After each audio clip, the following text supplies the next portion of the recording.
Olá, seja muito bem-vindo, mais um Repensar que se inicia.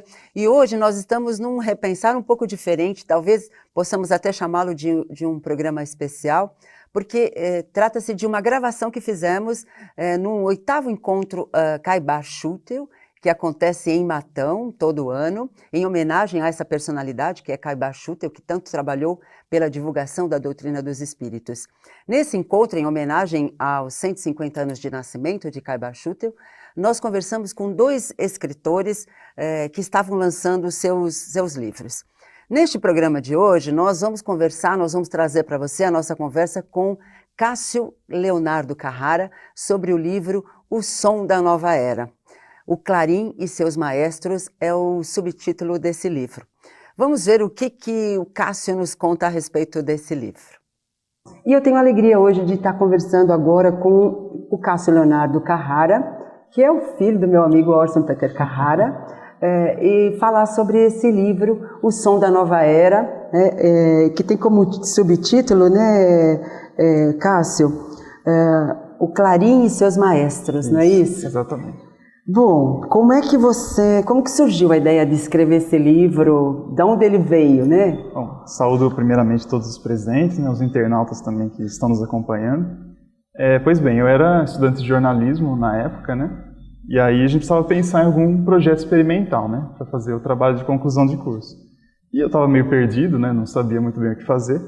E aí, numa conversa familiar, meu irmão me sugeriu, por que você não escreve sobre o Clarim? Você já trabalha lá, você está lá dentro, Pois é. Aí eu falei, é verdade, Tem tudo a ver com a profissão, Tem tudo a ver com a profissão, já estou lá, então vai ser mais fácil, E aí, realmente, aí eu pensei, não, pode dar certo, Aí pensei no projeto e aí veio a ideia, porque o Caibar Schutel, com muita justiça, muitas biografias foram feitas sobre eles, muitos estudos, mas a gente não tem nenhum registro sobre as pessoas que continuaram o trabalho dele, certo.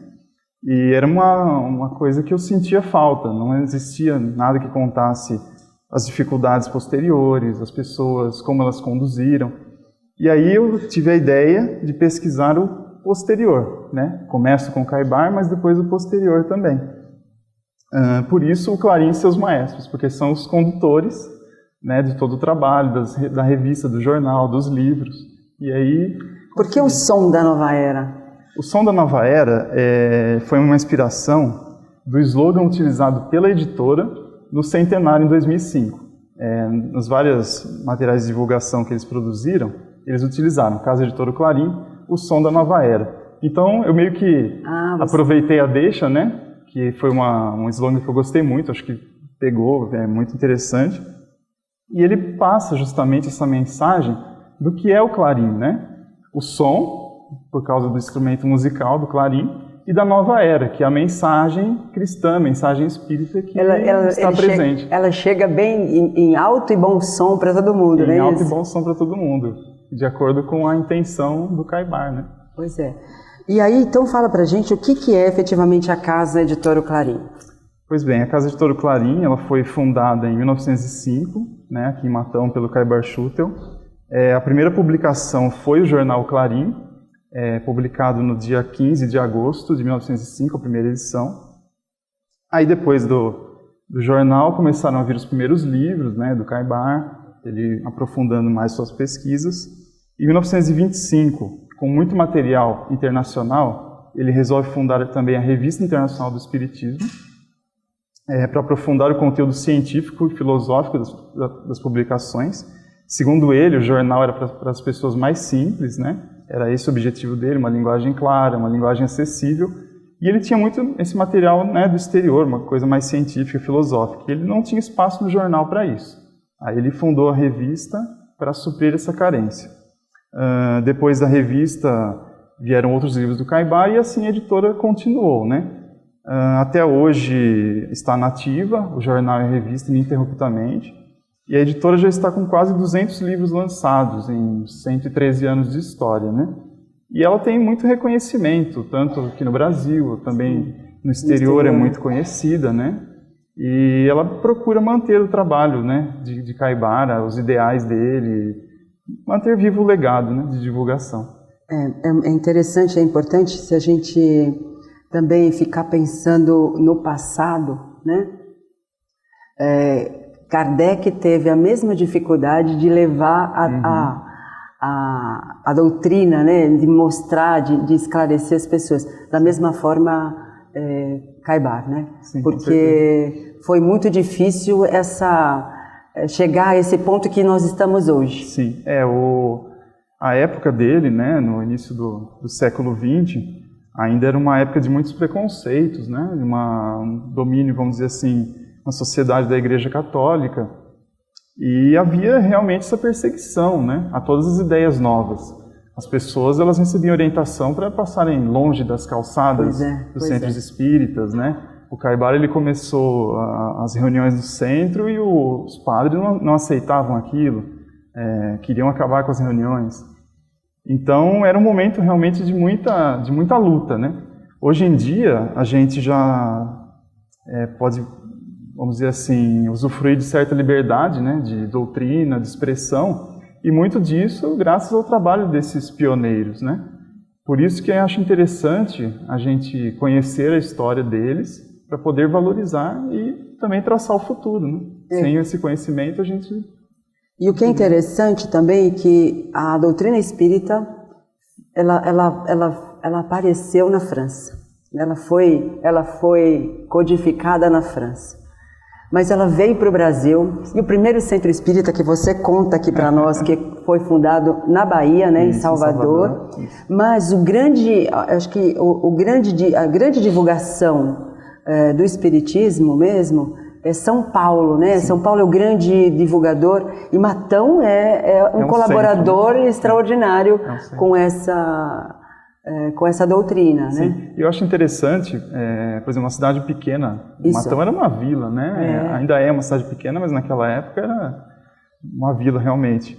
E um lugar, assim, improvável, eu diria, né? Isso. Se você pensa na difusão cultural, de qualquer conhecimento, você vai pensar no quê? Uma capital, um centro mais conhecido.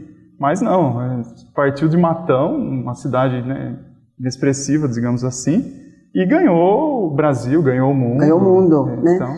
E assim, muitos de nós, quando a gente conhece a doutrina espírita, a gente acha que no espiritismo não tem nenhum problema, né? Não tem nenhuma discordância, não tem nenhuma confusão.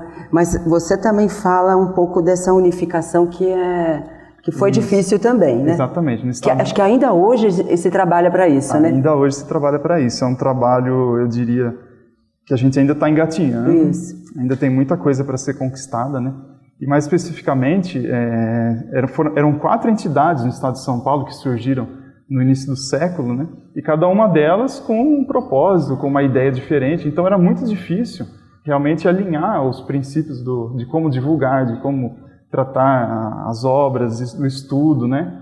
E eu acho que isso é uma coisa que a gente tem que buscar sempre, né? União entre os espíritas, entre os ideais de divulgação, porque só assim a gente vai ser mais forte, vamos nos fortalecer. Pois é, porque foi dessa divergência que saiu o Clarim, né? Exatamente. Porque a gente precisa ter alguém, eu acho que precisa ter alguém que ajude a fazer essa união, né? Até hoje, conversando também com o ex-presidente da Federação Brasileira de Espírita, o César Perry, ele fala a mesma coisa, né? Que você traz no seu livro, que o Davi Lenzenberg também traz no livro dele. Então, são informações importantes, porque é o fato que acontece, né? Até hoje estão ainda na busca por essa unificação. Eu acho que todo trabalho que é humano, né? Que é guiado por humanos, infelizmente a gente ainda tem muitos defeitos, né? E a gente acaba levando isso para assuntos, para filosofias, para ter doutrinas mais nobres, né? Infelizmente a gente acaba contaminando elas com um pouco do nosso egoísmo, com o nosso orgulho. Mas é um trabalho diário, né? A gente tem consciência que a gente tem que buscar melhorar, né? O seu livro também é um livro, que você já falou, mas é um livro reportagem. É um livro reportagem, né? Que também é de uma forma bem fácil de ler. Isso. E ele não só traz narrativas só informações, né? O livro reportagem, ele é uma modalidade jornalística, né? Que prima principalmente pela fluência no texto, né? o texto jornalístico diário, principalmente, ele é muito focado naquela coisa objetiva, sucinta, né? Você não tem muito espaço para abordar temas que estão fora do cotidiano. Então, o livro-reportagem, ele busca justamente trazer esses temas que não têm tanto espaço na mídia diária, e para isso ele se aproxima muito da literatura. Ele tira um pouco essa linguagem dura do jornalismo, aquela coisa muito técnica, né? As regras fixas, e ele abre espaço para uma literatura mais poética, uma coisa mais, um diálogo, né? E esse foi o objetivo do livro também. Trazer um fato histórico, uma reportagem, uma ampla reportagem sobre uma editora Clarim, mas de uma forma mais leve, de uma literatura mais gostosa de ler, vamos dizer assim. Eu que gosto dessas analogias, você já fez uma aqui que é do Auto de Fé, né? Isso. Que é interessante, porque eu acho que ainda tem espírita que não sabe do que se trata. Auto de Fé, o Ato de Barcelona, Isso. né? O Auto de Fé de Barcelona, para aqueles que não sabem, foi um episódio que aconteceu em Barcelona, né? Que os livros da codificação foram queimados, né, em praça pública, sim, né? Sim. E algo muito similar aconteceu com o jornal Clarim, que em São Paulo ele não foi aceito, né, e foi queimado várias edições do jornal Clarim, numa reação da Igreja Católica, enfim. E esse fato foi interessante porque ele gerou muitas reações, inclusive da imprensa leiga. As pessoas deram ao fato, censuraram mesmo a atitude, né, da queima dos jornais, dizendo que aquilo era um atentado à liberdade de imprensa, que não tinha cabimento uma coisa daquela. E, na verdade, acabou sendo uma publicidade até positiva para o jornal Clarim, né? Por quê está sendo queimado? Qual é a grande ameaça que está contida ali? O que isso pode transformar nas pessoas? E, no fim... Foi uma divulgação. Foi uma divulgação. Assim como o padre também, ele era um grande divulgador da doutrina espírita, porque tanto que ele criticava o que ele não queria, né? Sim. As pessoas falam, mas por quê? Eu quero saber o que tem aí que é proibido, né? No caso do Caibar, por exemplo, era muito comum as polêmicas religiosas, né? Com que ele se envolveu. O que gerou, por exemplo, o livro Espiritismo e Protestantismo, que é de 1911, acho que foi o primeiro livro dele, que foi o debate através do jornal O Alfa de Rio Claro. E o professor Faustino, ele criticava muito o que o Caibar fazia, né, e não aceitava, e o Caibar começou a contestá-lo. Mas por quê? Apresente seus argumentos, traga suas opiniões também, vamos discutir então, isso, né? E além desse livro também, O Diabo e a Igreja, outro livro resultante dessas polêmicas por meio do jornal, né, desses debates. E o Caibar, ele era muito convicto, né, com relação a isso. Tudo bem, vamos discutir, mas vamos trocar opiniões sensatas aqui. Pois é, eu acho que quem estuda não se abala com as críticas porque argumenta com convicção, né? Isso. Eu acho que esse é um exemplo extraordinário também de Caibar para o nosso dia a dia. Isso era muito forte na personalidade dele, né? Tanto católico ele já era assim. Ele já tinha antes de se tornar espírita, né? Ele era um católico atuante. Tanto que ele foi o responsável por trazer a primeira capela aqui para a cidade de Matão. E depois de se tornar espírita, ele continuou assim. Ele falou, não, vamos lá lutar pelas ideais espíritas, defender as ideias imortalistas, defender os princípios de Kardec, porque esse é o caminho que eu acredito, então vamos seguir com ele, né? Nós vamos agora a um breve intervalo e já voltamos falando um pouquinho mais sobre o som da nova era. Até já!